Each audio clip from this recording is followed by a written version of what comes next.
Magadi, Moroi, Paiwai, Linjani. Welcome to Nyamakwere Lodge, a place where comfort meets tradition. Kana mafunga zvekushanya kwa Mutoko, Nyamakwere is the place to be.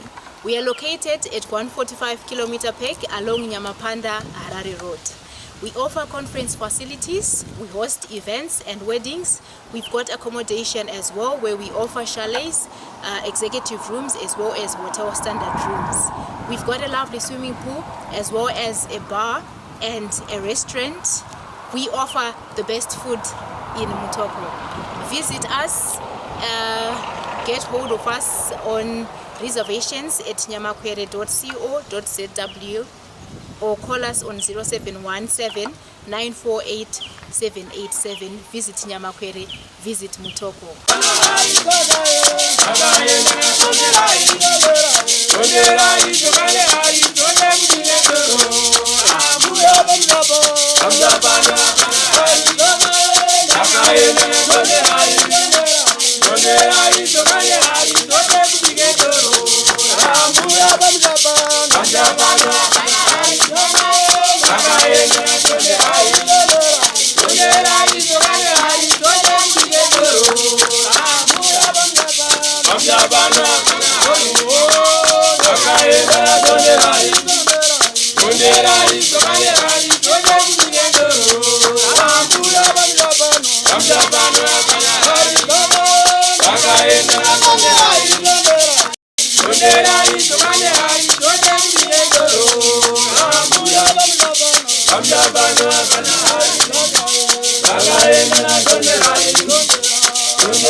Don't forget to subscribe to Rumas Media, taking you to another level.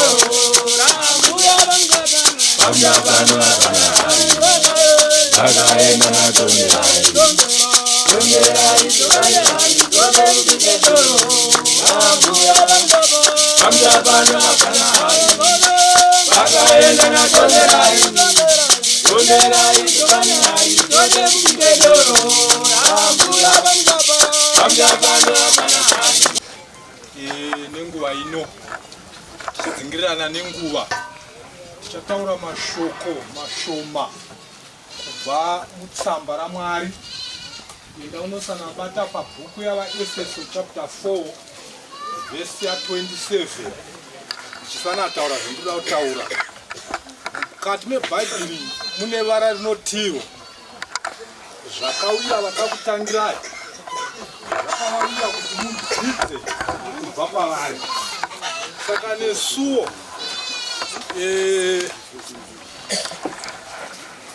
unoda nemaridzo alright, nesuwo ndiri kuti kuvakomana vana baba, bhaibheri kana richiti zvakawira vakakutangirai, zvakawira kuti mudzidze, riri kutoreva kuti kugara nomukadzi mubedroom haisi ring yekuitira boxing, haisi ring yokutambira karate nejudo, ndidika.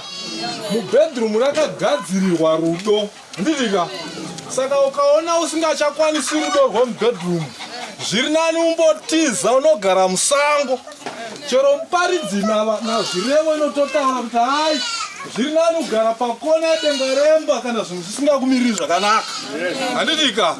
Right, saka ndisingapedzi nguva, ndiruda kuti kana vanhu vakasazvibata nyika inoyi, zviri kunzi nazvakazarwa chapter 12 verse 7 zvinokurwa kukava kwokudenga. Mikaeri achirwa nemutumwa mukuru vachirwa naDhiabhorosi. Dhiabhorosi akakundwa akasawanirwa nzvimbo kudenga, ndozvitaura vhesi. Yobva yatiyo zvino shato nyoka huru yakare naSatani munyengeri wenyika yose, iye muvambi wezvakaipa, wakakandirwa pasi panyika. Inzwi rikabva kudenga richiti, mufaro kudenga nemi munogara kudenga. Nhamo kune wenyika negungwa nokuti mweya wakaipa waburuka kwamuri. Saka ndinoda kutaura pamusoro pemweya wakaipa, kuti mweya wakaipa unotokondrolwa newe. Kana iwe ukaugamuchira unokushandisa zvisiri izvo. Saka manya pana vaEfeso chapter 4 verse 27. Verse 27. Musapa Dhiabhorosi nzvimbo. Dhiabhorosi nzvimbo. Ndozvitaura vhesi. Kuti kana Dhiabhorosi achigara mumunhu, ndiwo wakamutendera. Sanaenda pana Matthew chapter 12 verse 43. Kana Dhiabhorosi achigara mumunhu, ndiwo wakamutendera kugaramo. Saka izvinemboudza murume agere padhuze newe kuti iwe murume usapa Dhiabhorosi nzvimbo. Aikataurai varume kozvanyadzisa here? Shuwa usapa wakaiswa nzvimbo mukati mako. Handisika ingova imi hei unoziva kana muchinyenga akadzika zviso zvenyu zvenge zvakafara. Handitika vamwe vanotoita mavende vanoita mazino ekunovezera itakasaka rakanaka nokuti kana umwe mweri ragodiwa nomukadzi. Saka wazoita bhinya kumunhu wawakambotsvaga, pamwe pacho waitokwereta shangu kuna bhuru. Oya waita bhinya nemhondi kumunhu wakadero, zvauya sei? Saka vhesi yatusapa Dhiabhorosi nzvimbo. Manyaka Matthew chapter 12 verse 43. Verse 43. Yeah. Zvino kana mweya tsvina wabuda mumunhu, Zvino kana mweya tsvina ukabuda mumunhu, unopota panzvimbo. Pinga nditika kwai rinodzinga mweya wakaipa, nokuti kana tichizvarwa vhesi inototiyo takaberekerwa mubereko yezvivi, tiri vatadzi. VaRoma yabva yatiyo vose vakatadza kusvika pakubwinya kwaMwari. Saka munhu wose anoberekwa ari muchivi. Asi pane zvinoitiwa, unotsvaka nzira dzakanaka. Mweya wetsvina wobuda mauri, chimanya manje, toda kumanya tigare pasi. Unopota panzvimbo dzisina mvura. Zvanzi mweya wetsvina kana wabuda mumunhu unopota panzvimbo dzisina mvura. Manya iwe usamirewe. Uchitsvaga zororo, uchirishaiwa. Uchirishaiwa. Famba kawamirire. Zvino unoti ndichadzokera kumba kwangu kwandakabuda. Wapoteredza nenyika mweya wetsvina utsvaka zororo ukarishaiwa. Unoti ndichadzokera kumba kwangu, bvunza kuti wanzwa here apa? Kwai mweya wetsvina unoti ndichadzokera kumba kwangu. Unoziva ari kunzimba yangu kuti ndiani? Ndiwe. Aiwe nezvivindi mhaniwe. Kuita imba yaDhiabhorosi wakadzinga kudenga. Iwe ndowochengeta mumwoyo. Mupokanimi wanga wapedza here vhesi iwe ndinogara pasi. Uchisvika unoiwana isina chiro, yakatsvairwa, yakanatswa. Ukawana Mwari asimo mukati, zvikanzi unoti imba yangu yatsvairwa. Famba iwe maniwe. 45. Zvino unoenda kunotora mimwe mweya minomwe inopfuura mauri uri 1. Unoenda unotora mimwe 7. Youya yogara mauri. Regai mopfuura nepapa imi varume mniwe zvivindimi. Unochengeta madhimoni 7. Madhimoni 7 kana ukamadzidza pakabuda muna region, anonzi akapinda munguruve 2000. Unochengeta zvinhu zvinogara muzvinhu 2000. Une zvivindi iwe murumewe. Mazviwa here? Zvanzi unobvataiwa. Regai tinotora vamwe tizotandara. Saka regai ndimbokuudzai manje.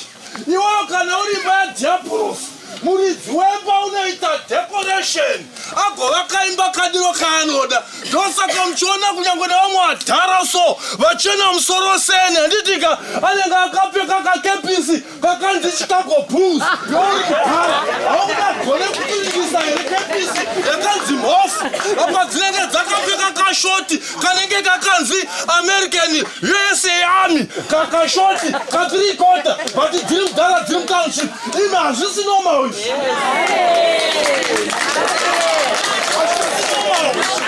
Unozva ukangona baba lero imbongofunza moyo mako kuti kumba zviri raitera baba ziva nezera nevana vavo havakuri kudarika pavana vagara musakaita hanzu dzonyadzisa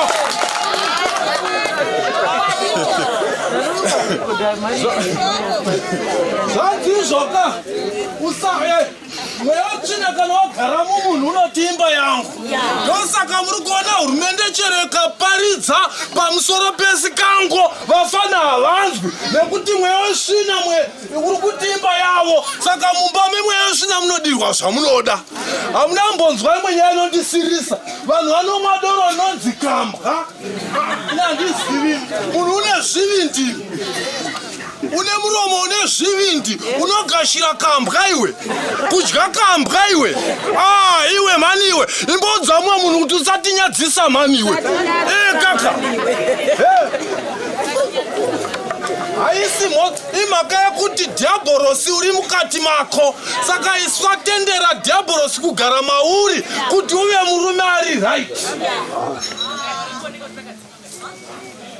tiri tose era na baba pane wandatuka era kaka handidika ngatiitai musha handidika ingotaurira munhu ari padhuze nekuti waita mushe we unozvakana vanhu vavari naitika panganei pasina nyaya iyi kani mani nyaya iyi yavapo nemhaka yekuti kune vamwe vanhu vanotendera kupa dhiabhorosi nzvimbo unoziva kana waita imba yavo wakaipaka hauzivi zvokuita nenguva dzekuzviita unoziva vafana vamazuva anoka kudhara isitati kavaisangana navakuru takapfeka kepisi dzedu taimhorosa vakuru tobvisa kepisi vafana vamazuva ano manje kepisi inoramba iripo anobvisa earphones kunzeve 1 kuti akunzwe chete haanenge zvimwe imi imhaka yekuti pane zviri mavari vamwe asikango nedombo handitika zvikanzi vastika kana astika haachaziva haachafungi haachaoni zvinoitika nameso avharika saka tiringoti ita bho vana mai vamchi vamhururuka kaka ndomboyokuwa muri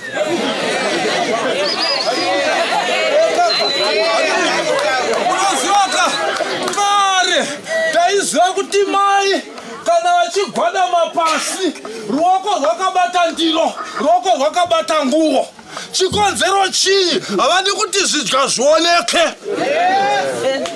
bati zvino munorega vana vachibuda mumba vakarova minisketi zvidya zviri pachena regai ndikuudzei bhaibheri rinotirwa kuchava nerutongo kana kuchitongwa kuchaitwa raini remhombwe dzichitongerwa upombwe chanjera kuti mhai mucharatidzwa varume 70 muchinzi vakapomba navo asi imi musina kulala navo varume vakaona zvidya vakachiva zvidya nokuti vhesi inoti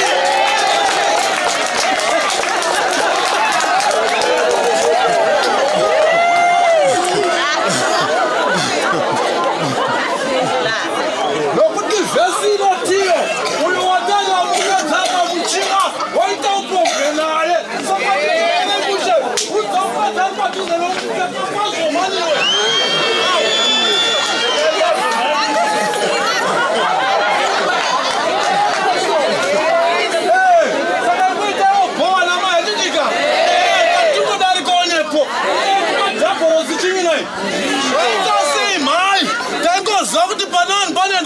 Zambia unoziva kuti munhu anoshinga kupfeka pulling socks kufamba nepulling socks panyika endera vasikana mahuru anovaapfira mapulling socks haabve muchurwa anobva mudzimba munana gogo vanenge zvino vanogwa kuona here vakadai handidika musatendera izvozvo garai madzidzisa vana kuita zvakanaka tsika dzedu dzifambe zvakadini zvakanaka handidika saka vana baba ndimi vandiri kunyanya kuda aiwa ngatiitei zvakanaka kana zvinhu zvisingachaiti zvakanaka dzoka kunana atezvara nenzira kwadzo urege kuzoya nekawiro kakuiwaka handidika saka ndiringoti ndisingapedzi nguva nemhaka yekuti ndiri murume wenguva deno mwari angakomborera kudzidzwa kweshoko rake masikatano iye mberi nepurogiramu inouya. Goodbye my friends, goodbye my friends, wakamboonana tichazoonana nerimwe zuva hama dzangu. Goodbye my friends, goodbye my friends, wakamboonana tichazoonana nerimwe zuva hama dzangu. Ini ndokwenda kubasa kwangu, iwe makiwe mkaranga,